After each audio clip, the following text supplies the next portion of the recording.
ఈ రాష్ట్రానికి తెలంగాణ రాష్ట్రానికి ముఖ్యమంత్రి రేవంత్ రెడ్డా లేకుంటే చంద్రబాబు నాయుడా? ఈ రోజు తెలంగాణ ముఖ్యమంత్రి, మన తెలంగాణ ముఖ్యమంత్రి రేవంత్ రెడ్డి గారు మన ముఖ్యమంత్రి. కానీ తెలంగాణ పోలీస్ డిపార్ట్మెంట్ ఈ రోజు ఒక ఆర్డర్స్ రిలీజ్ చేసింది. ఏమని రిలీజ్ చేసిందనంటే, it is to inform you that in case of presently under investigation in this police station where in has been observe that a user operating an account handle or your platform has posted abusive as hateful content targeting the honorable chief minister 100% శిక్షారులే. ముఖ్యమంత్రి ఎవరు అంటే తప్పుగా మాట శిక్షారు. కానీ ఇక్కడ తెలంగాణ ప్రభుత్వం ఇచ్చింది ఏ ముఖ్యమంత్రి గురించి అని అంటే, honourable chief minister Shri Chandrababu Naidu గారు. చంద్రబాబు నాయుడు గారిని ఎవరన్నా ఏమన్నా అన్నారనుకో, వాళ్ళ మీద మేము పెద్ద చర్య తీసుకుంటాము అని చెప్పేసి బాజాబ్తా తెలంగాణ గవర్నమెంట్ జీవో విడుదల చేసింది. మరి తెలంగాణ ముఖ్యమంత్రి, మన ఆంధ్రప్రదేశ్ ముఖ్యమంత్రిని మాత్రమే అంటే ఎందుకు? కర్ణాటక ముఖ్యమంత్రి అన్నా మేము చర్యలు తీసుకోవాలని ఉండాలి. ఈ భారతదేశంలో ఏ ముఖ్యమంత్రి మీద మాట్లాడినా కానీ మేము చర్యలు తీసుకోవాలా అని ఉంటే మేము సంతోషించేటోళ్ళం. కానీ చంద్రబాబు నాయుడుకు మాత్రమే ఆయననేమన్నంటే మేము ఊకోము, తెలంగాణ ముఖ్యమంత్రి ఏమన్నా మేము ఊకుంటాము, మాజీ ముఖ్యమంత్రి ఏమన్నా మేము ఊకుంటాము, కానీ చంద్రబాబు నాయుడుగా మాత్రం ఏమన్నా ఉంటే మేము ఊకోమని చెప్పేసి ఈరోజు బాజాబ్తా జీవో పోలీస్ డిపార్ట్మెంట్ వాళ్ళు జీవో రిలీజ్ చేయడం జరిగింది. ఇది ఎంత దౌర్భాగ్యం, ఎంత దరిద్రం ఇది!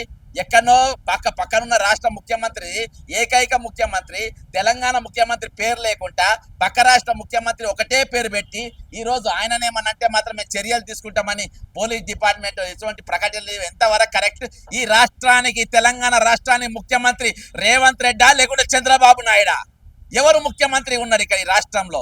1200 మంది విద్యార్థులు తమ ప్రాణాలను ఈరోజు పణంగా పెట్టి తెచ్చుకున్న తెలంగాణలో ఆయన నియమనిస్తే మేము ఊకోమని తెలంగాణ పోలీస్ డిపార్ట్మెంట్ ఏ విధంగా అంటది? ఇక్కడ హోంమంత్రి శాఖ ఎవరి దగ్గర పెట్టుకుంటూ? రేవంత్ రెడ్డి దగ్గర పెట్టుకుంటూ. కాబట్టి నా గురువుని నన్నంటే అనండి, జీవో అట్నే ఉంది, రేవంత్ రెడ్డి పేరు లేదు ఇలా. కేవలం చంద్రబాబు నన్నేమంటే అనండి, కానీ నా గురువును మాత్రం ఏమనద్దు అన్నట్టున్నది జీవో. ఎంత అన్యాయం, ఎంత దౌర్భాగ్యం ఇది! ఎవరి పాలన నడుస్తుంది తెలంగాణలో? ఈ రోజు ఓటుకు నోట్ల రెండో ముద్దాయిగా ఉన్నటువంటి చంద్రబాబు నాయుడు ఈ రాష్ట్ర హోంశాఖలో, ఈ రాష్ట్ర పోలీస్ డిపార్ట్మెంట్ కు ఒక ముద్దాయిగా ఉన్న ఓటుకు నోట్ల ఏటుగా ఉన్నటువంటి వ్యక్తిని ఏమన్నంటే మేము మూకమని చెప్పి పోలీస్ డిపార్ట్మెంట్ ఈ రోజు ఈ విధంగా. రేపు నేను ఛాలెంజ్ చేస్తున్నా, రేపటి దినాన 2 డిమాండ్స్. ఒకటి, పొంగిలేటిని ఇమీడియట్ గా మంత్రి పదవికి వెళ్ళి తీసేయాలి. రెండో పాయింట్, ఉద్యోగులందరినీ సస్పెండ్ చేయాలి. అది ఇంకోటి, ఇందులో ఒకటి మార్పు చేయాలి పోలీస్ డిపార్ట్మెంట్. అంటే అందరి ఏ ముఖ్యమంత్రి అన్నా కానీ మేము ఛార్జీ తీసుకుంటాము, చంద్రబాబు నాయుడు మాత్రమే కాదు, ఏ ముఖ్యమంత్రి అయినా మేము యాక్షన్ తీసుకుంటాము అని చెప్పేసి ఇంకో జీవో రిలీజ్ చేయాలి, లేకుంటే ఈ జీవోని రద్దు చేయాలి.